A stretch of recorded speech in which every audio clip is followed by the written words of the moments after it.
Matur nuwun saklajengipun nggih menika acara Mauidhah Hasanah ingkang insyaallah mboten namung kalih dasa menit dumateng panjenenganipun Kiai Haji Bahuddin Nur Salim kula sumanggaake.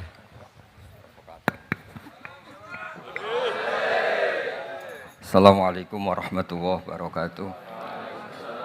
Bismillahirrahmanirrahim. Alhamdulillahirabbil alamin.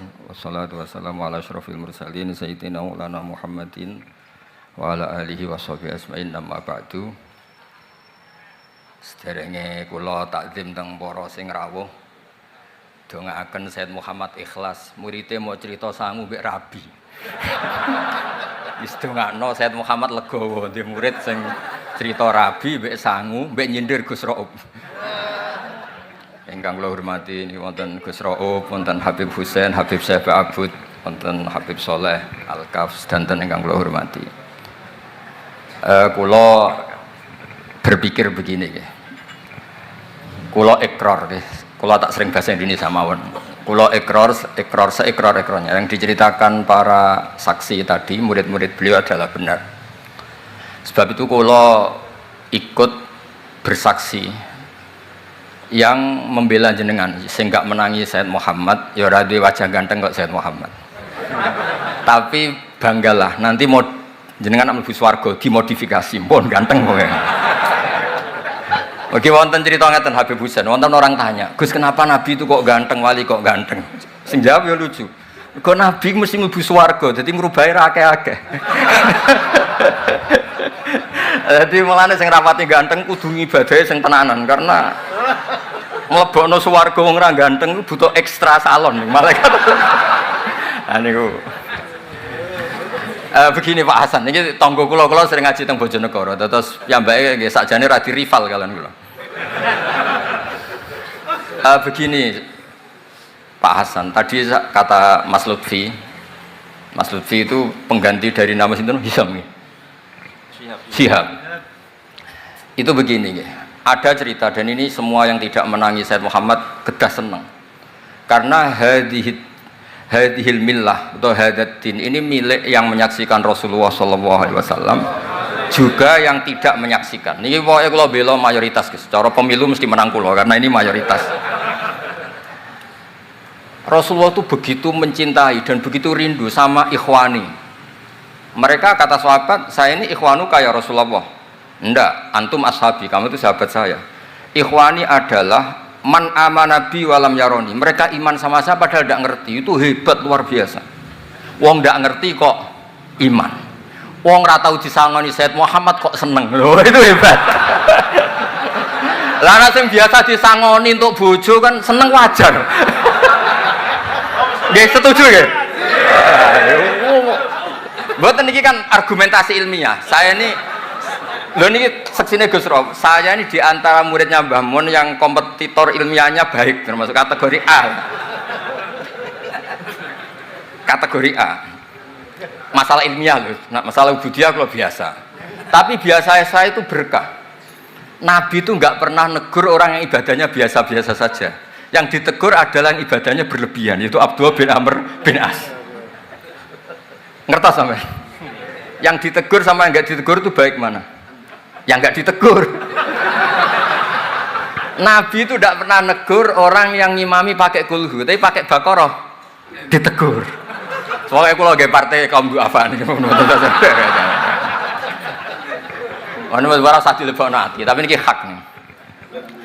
Sehingga dalam banyak cerita dan ini disepakati banyak ulama. Uwais Al-Qarni itu lam yaltaki Rasulullah SAW walam yarohu. Hampir semua riwayat bilang Uwais Al-Qarni itu tidak melihat Rasulullah. Beliau itu sering nangis karena tetangga-tetangganya sudah sowan Rasulullah dan tentu mereka menjadi sahabat karena sudah sowan Rasulullah. Tapi Uwais Al-Qarni dia ibu mokongnya ra karuan. Ditinggal lu ra gelem, mokong cerewet ngamukan. Njuk nglayani Uwais Al-Qarni. Uwais Al-Qarni itu lebih berpegangan konstitusi bahwa birrul walidain terutama ibu itu amru Rasulillah. Ummuka. Tapi apa yang terjadi? Uwais Al-Qarni yang tidak pernah sowan Rasulullah digelari khairul qurun Uwais Al-Qarni karena taat ning gone mandate Rasulullah nggih niku khidmah kalian enten ibuke. Padahal mboten di zamannya beliau sebetulnya menangi zaman Rasulullah, enggak sowan. Maksud kula Pak Hasan, dadi sing ora roh-roh ya aja terus sampean ngrasa luwih tinggi. Nggih biasa mawon, kabeh iku sementing ikhlas ridane Allah Subhanahu wa taala.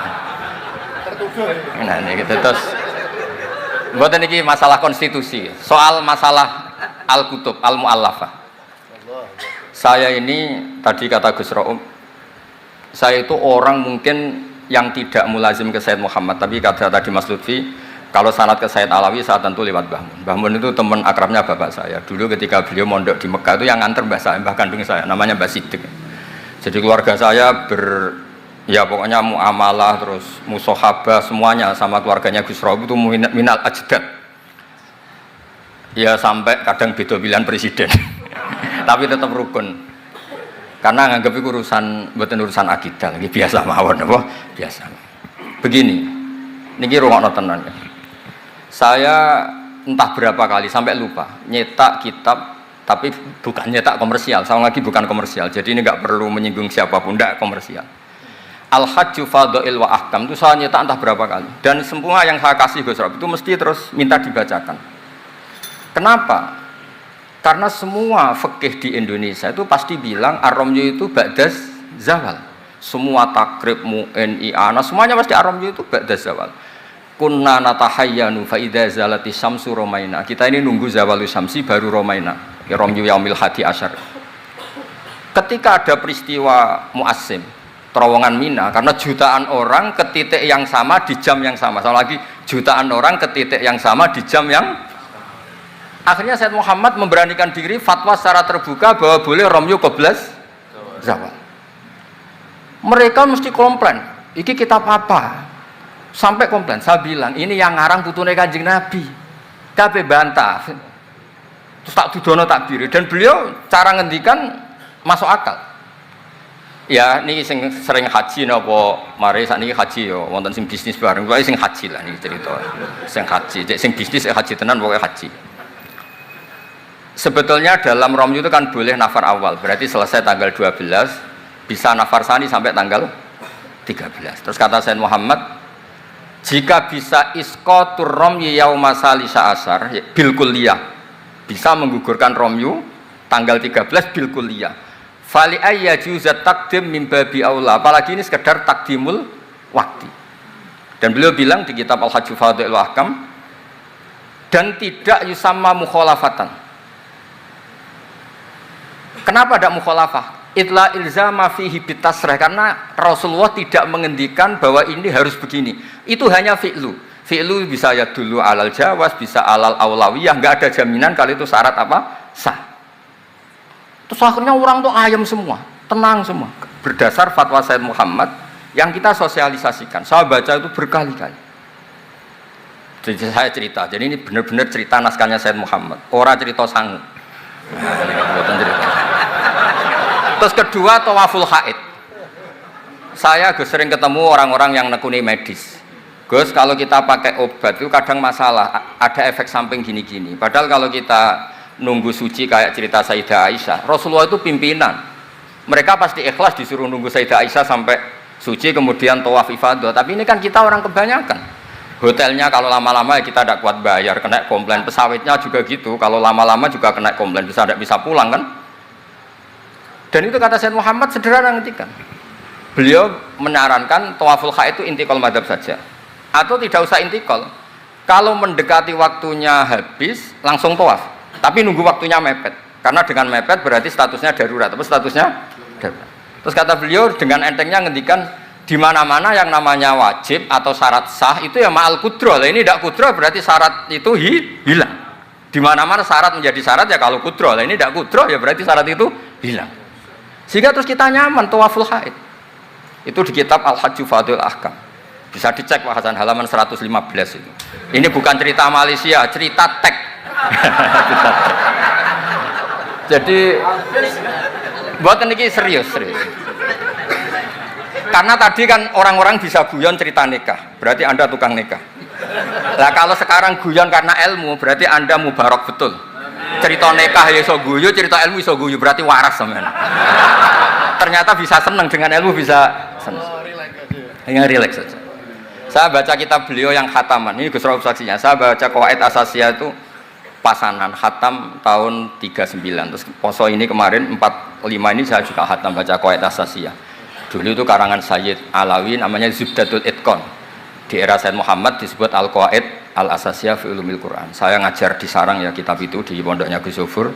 Saya berkali-kali baca kitab itu di Kudus di pondok saya kemarin khatam. Terus kitab beliau yang saya senang sekali diantaranya tentu Mafahim Yajibu Antus Sohah. Tadi Mas Lutfi cerita betapa repotnya Sayyid Muhammad ngadepi Wahabi.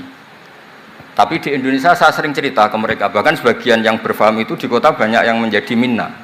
Saya cerita begini, La ilaha illallah itu kalimatun dakhala bihal kafiru al-islama fakaifa bihadil kalimah. Kok terus jadi tukhriju hadil kalimah al-muslimah minal islam ilal kufri. Orang tahlilan, orang nyekel patok, orang-orang NU yang khol itu nyekel patok yang la ilaha illallah, la ilaha illallah. Itu kalimat yang orang kafir puluhan tahun menjadi muslim. Masa dengan kalimat yang sama menjadi kafir? Itu logikanya tidak kena. Berarti kalimat ini punya dua status. Ya mukminah memukminkan, juga mukafirah mengkafirkan. Itu kan lucu gitu. Dan itu mereka terus menerima. Kayaknya bener Gus Pak. Masa kalimat yang 70 orang misalnya kafir dalam waktu 70 tahun itu karena melafatkan satu kalimat itu saja la ilaha illallah Muhammadur Rasulullah langsung menjadi apa? Menjadi muslim atau mukmin. Masa dengan kalimat yang sama hanya karena sambil megang patok terus menjadi apa? Kafir. Kalimat itu kalimat syahadatut tauhid. Makanya saya mohon para muhibbinya Sayyid Muhammad itu harus baca kitabnya. Saya ini bukan niat sombong. Saya baca kitab beliau yang saya takriri sampai khatam itu ya Al-Hajju Fadhilul Ahkam. Saya sudah lapah berapa kali saya khatam. Terutama di bab Tawaful Haid sama Amram Qabla Zawal. Terus Mafahim Yajibu Antus Sohah, Qawaid Asasiyah, Mafhumut Tatawwur wa Tajdid. Terus yang kitab-kitab paling modern terakhir karangan beliau itu Sirah Nabawiyah, sarahnya Alfiyatus Sirahnya Zain Al-Iraqi. Terakhir Mu'alafatus Sayyid Muhammad. Dan saya yang sering juga sinau itu Manhajus Salaf fi Fahmin Nusus. Itu juga termasuk kitab yang sering saya pelajari. Sehingga belajar betul Mas Hasan, bukan main-main, belajar betul ya. Maksudnya kalau tidak bisa tak cari di kamus. Kalau nggak bisa semua bukan niat sombong. Pakai sarana saya ini kan bapak saya itu hafal Quran, buyut-buyut saya ini mungkin termasuk orang yang nekuni Quran. Jadi saya kalau nggak paham, ya Allah kita ibutan pantas. Tiang butuh Quran jenengan terus mau ora paham kita ora pantas gitu. Nah, ya akhirnya paham itu. Nah, dari sekian cerita yang difahami nufus, ndak ini supaya sampean clear ya. Saya mohon semohon-mohonnya. Jika jenengan pilihannya berpakaian seperti ini oke lah. Yang berpakaian ala Rasulullah atau ala Arab terserah lah istilahnya, nggih monggo. Tapi yang berpakaian ala Jawa gini, saya masih ingat takbir itu di halaman 423 di Manhajus Salaf fi Fahmin Nusus. Itu beliau ngendikan gini, wa kanat sunnatu Rasulillah sallallahu alaihi wasallam annahu yat'amu ma yajiduhu fi ardi wa yalbasu ma yajiduhu wa yarkab ma yajiduhu mimma abahahu wa famanis ta'mala ma yajiduhu fi ardi fa huwa al-muttabi' lis-sunnah kama annahu hajjal baita min madinati faman hajjal baita min madinati nafsi fa huwa al-muttabi' lis-sunnah wa illam takun hadil madinah tilka. Saban cek itu insyaallah lafadznya itu persis, bukan karena saya pintar atau cerdas, tidak, memang saya tekuni. Aku raiso seneng terus masang foto tok itu tidak bisa, saya tidak jenis seperti itu. Terus seneng ngenang disangon itu ora iso, saya itu sebenarnya tidak bisa. Tidak bisa, saya tidak jenis itu. Saya itu ya sering dikasih uang Mbah Mun, Gus Rauf saksinya, tapi ya saya ngenang beliau itu ya kitabnya tak pelajari Al-Ulama An-Nujad, tak baca depan santri saya khatam. Saking senengnya saya Mbah Mun ke Sayyid Muhammad sama beliau punya karangan Maslakut Tanassuk bil ittisalat li Sayyid Muhammad, Maslakut Tanassuk al-Makki fil ittisalat bi Sayyid Muhammad al-Maliki. Saya baca khatam. Saya sampai lupa entah berapa kitabnya Sayyid Muhammad, saya baca khatam dan ada takrirannya. Takriran ini penting karena argumentasinya ilmiah. Misalnya begini, kalau orang ke kuburan kemudian agak diluk, dianggap suratus sajidin li makhlukin, suratus sajidin li makhlukin. Maka kata Sayyid Muhammad kadang jawab ya lucu, berarti orang yang koinnya jatuh koin duit receh. Kalau saya kan mungkin sudah kaya, uang koin jatuh tidak tak ambil. Kalau sampean itu kan masih diambil. Itu kan mesti fisuroti sajid atau fisuroti roke. Lah kalau itu dianggap murtad, semua orang yang ngambil HP-nya jatuh, itu semuanya murtad karena ada suratus sujud li makhluk. Kenapa ini makhluknya koin? Nah, ini bukan gitu. Ini data ya. Maksudnya tak baca di sini karena memang saya profesional. Tapi jangan undang saya, yang berundang saya Gus Rawi itu pun sekali ini perjanjian. Saya ini punya buyut-buyut Habib Husain Ba'abud. Buyut-buyut saya itu tukang uzlah.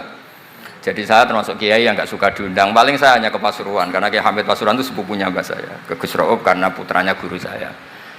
Pernah diundang Gus Kafabi karena agak-agak dipaksa. Mbah Mun itu ngaji di Bakarim, berarti jenengan cucu murid. Waduh. Kok pakai ancaman ini, Pak? Wah ya sudahlah, saya nurut tuh. Saya nurut, tapi saya bilang begini, saya ini punya pondok Quran, sering deres Quran. Tadi kata Gus Rauf sering deres Quran, sering nyemak Quran. Ya monggo kalau berani menanggung hisab itu. Akhirnya terus sekali aja, karena resiko juga kan mengganggu orang yang deres itu. Buatan ini buatan ancaman, buatan cerita mawon, buatan saya biasa mawon. Nah ini saya baca beberapa teks yang supaya jenengan ngerti. Ketika Sayyid Muhammad mencintai Imam Malik itu beliau sampai punya karangan Imam Daril Hijrah Malik bin Anas. Saya beri sekian cerita betapa Sayyid Muhammad itu mencintai Imam Malik. Makanya beliau dengan gelar Al-Maliki. Beliau karuan Al-Hasani tapi beliau menyisipkan gelar apa? Al-Maliki. Kenapa? Saya cerita sekian mazayanya Imam Malik. Imam Malik itu tidak berpendapat kalau ba'da sholatil asri masuk masjid itu disunatkan sholat, karena bagaimanapun itu waktu ba'dal asri meskipun ada sebab mukorin yaitu masuk masjid. Tapi beliau ada anak kecil, di sini ada takbirnya, ada anak kecil bilang ya syekh kum farka, kamu ini sudah syekh sudah kiai masuk masjid tidak sholat tahiyatul masjid, kum farka. Beliau tidak debat, langsung sholat. Ketika ditanya innahu laisa bimadzhabi, itu ndak madzhab engkau ya Malik. Inni khasyitu an akuna minal ladzina idza qila lahum ruk'u la yarka'u. Kayak apa? Maksudnya Mas Hasan, kalau seneng Imam Malik ya ngarang Imam Malik. Kalau seneng Sayyid Muhammad ya baca kitabnya. Selain cerita dinikahkan dan cerita dikasih uang. Mboten niki ganjarane kathah kula gojlok. Mergi dadi jenengan seneng nyeneng ngomong itu kan ganjaran. Nah sampean takok, lah ono korban nih, kalau tadi ya korban berkali-kali kan. Terus ada lagi cerita tentang Imam Malik itu pernah dimintai orang miskin. Saya minta uangnya. Imam Malik jawab, dohirnya itu tidak Islami. Saya tidak punya uang, kapan-kapan saja ke saya. Terus kata orang di dekat Imam Malik, lima adalah takulu kama yakulun nas rozaqallah. Kenapa engkau tidak seperti umumnya orang rozaqallah? Enggak jadi. Kata Imam Malik, asyaddu kalimatin ala sa'il. Kalimat terberat bagi sa'il adalah kalimat yang nyimpan roda sa'il. Walau dimna jumlatin, meskipun itu fidinim jumlatin. Terus fa'ana ujillu ismawahi ta'ala an azkurahu liman yakrohu sama'ahu walau dimna jumlatin. Saya ini ingin menyelamatkan nama Allah. Peminta itu paling nggak suka kalau ada kata-kata yang arahnya pokoknya nggak ngasih. Saya ulang lagi, peminta itu paling nggak suka kalau ada kata-kata yang arahnya itu tidak ngasih. Karena peminta ini sudah mangkel, saya menyelamatkan tidak nyebut Allah, nanti Allah jadi korban. Rozaqallah, itu Allah kapan? Nyatanya sampai sekarang tidak ngasih rezeki, kan Allah bisa jadi korban kan? Maka beliau nggak mau nyebut Allah. Fa'ana ujillu ismawah, saya menghormati nama Allah, jangan sampai saya sebut di depan orang yang sedang nggak suka. Tadi karena ada jawaban yang yufidu raddah. Kenapa yufidu raddah? Yaitu pokoknya tidak ngasih. Kayak apa orang-orang? Saya ulang lagi ya, jadi ini saya termasuk, insya Allah termasuk kompetitor terbaik, termasuk. Bukan apa-apa ya, karena menurut saya senang orang itu. Saya baca Ikhya itu lupa. Khatam berapa kali itu saya takriri pakai naskah. Gus Rauf punya, saya naskah maknanya Bazibir saya punya. Ngaji Mbah Mun. Kalau nggak bisa masih pakai kitab Ithaf. Kalau naskahnya beda, saya cari naskah yang lain. Karena saya senang Ikhya, Minhajul Abidin, pokoknya kitab-kitabnya Imam Ghazali. saya seneng kitabnya Mbah Mun, Mbah Zubair, semua. Bukan apa-apa. Takut saya seneng ternyata saya yukhalifu madhab. Saya sebagai pembaca maksudnya ya. Korek itu kalau seneng ternyata dia yukhalifu madhab karena tidak baca. Contoh gampang begini, saya tuh sering ketemu orang-orang khusyuk yang tidak ngaji. Gus itu gimana orang-orang sholat pakai baju merah? Tak tunjukkan di Bukhari, babus sholat fis saubil ahmar. Ada yang protes lagi, gimana Gus itu kiai kok sholat kencing? Berdiri, babul kauli qaiman inda subadati kaumin. Di Bukhari itu. Gus, kok ada hadisnya semua? Yang masalah itu tak kamu kata saya gitu. Loh sampai sholat, sampean kalau sholat kan mikir, ya mikir utang, mikir macam-macam. Itu Imam Bukhari punya bab. Babul ifkar, tafsirnya Imam Bukhari pakai bab itu babul ifkar di sholat, bab mikir di sholat.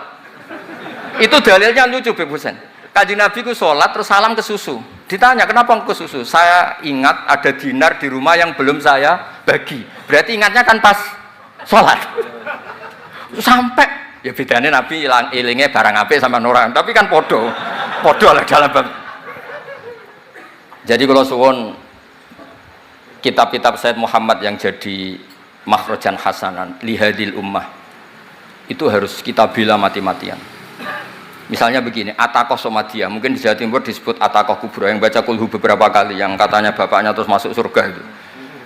Itu kan kalau di kampung saya Gus, kalau ada baca gitu yang selain anaknya tak udah kamu udah usah serius ramlak di bapak. Oh anaknya tenang-tenang. Pernah ada orang ngundang saya, Gus, ngocok Ataqah Kubra Gus. Anaknya mau nggak mangkon, monggo pinara, saya pulang. Kenapa Gus pulang? Karena anaknya ra maca wong liya bukan maca sembrono ya bener. Sing ana ning hadis awaladin sholihin yatullah, ra ono au kiyayin sholihin yatullah ya bener. Langsung Gus jenengan ngawur e dalil. Aku ora ngawur pancen aku wong alim, mesti roh tenan. Sing ana ning hadis awaladin sholeh, ora au kiyayin soleh. Jadi anak itu penting, malah mau enggak manggon atok mbek rokokan. Monggo. Semenjak itu kalau orang undang saya enggak berani kalau enggak khusyuk ngoco. Takut saya pulang. Lah misalnya yang undang banggakno nyangoni saya, sugih saya. Kan mboten ngefek no, teror-teror ngoten mboten ngefek. Jadi ini penting meskipun guyon, ilmu itu didudukkan.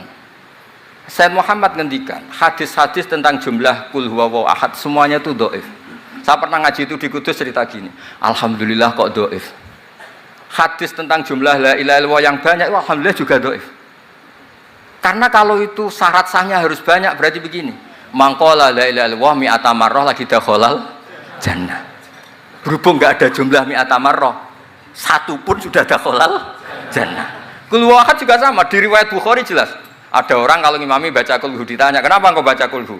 Li'annaha sifatur rahman, fa ana uhibbu an aqra'a biha. Kata Nabi apa? Jibril datang, akhbir ya Muhammad, annallaha yuhibbu bi hubbihi qul huwallahu ahad. Dan semua riwayat kadang hanya bilang hubbuka iyyaha adkhalakal jannah. Dan enggak ada riwayat hubbuka iyyaha wa qira'atuka alfa marra wa alfa marra lagi dakhalal.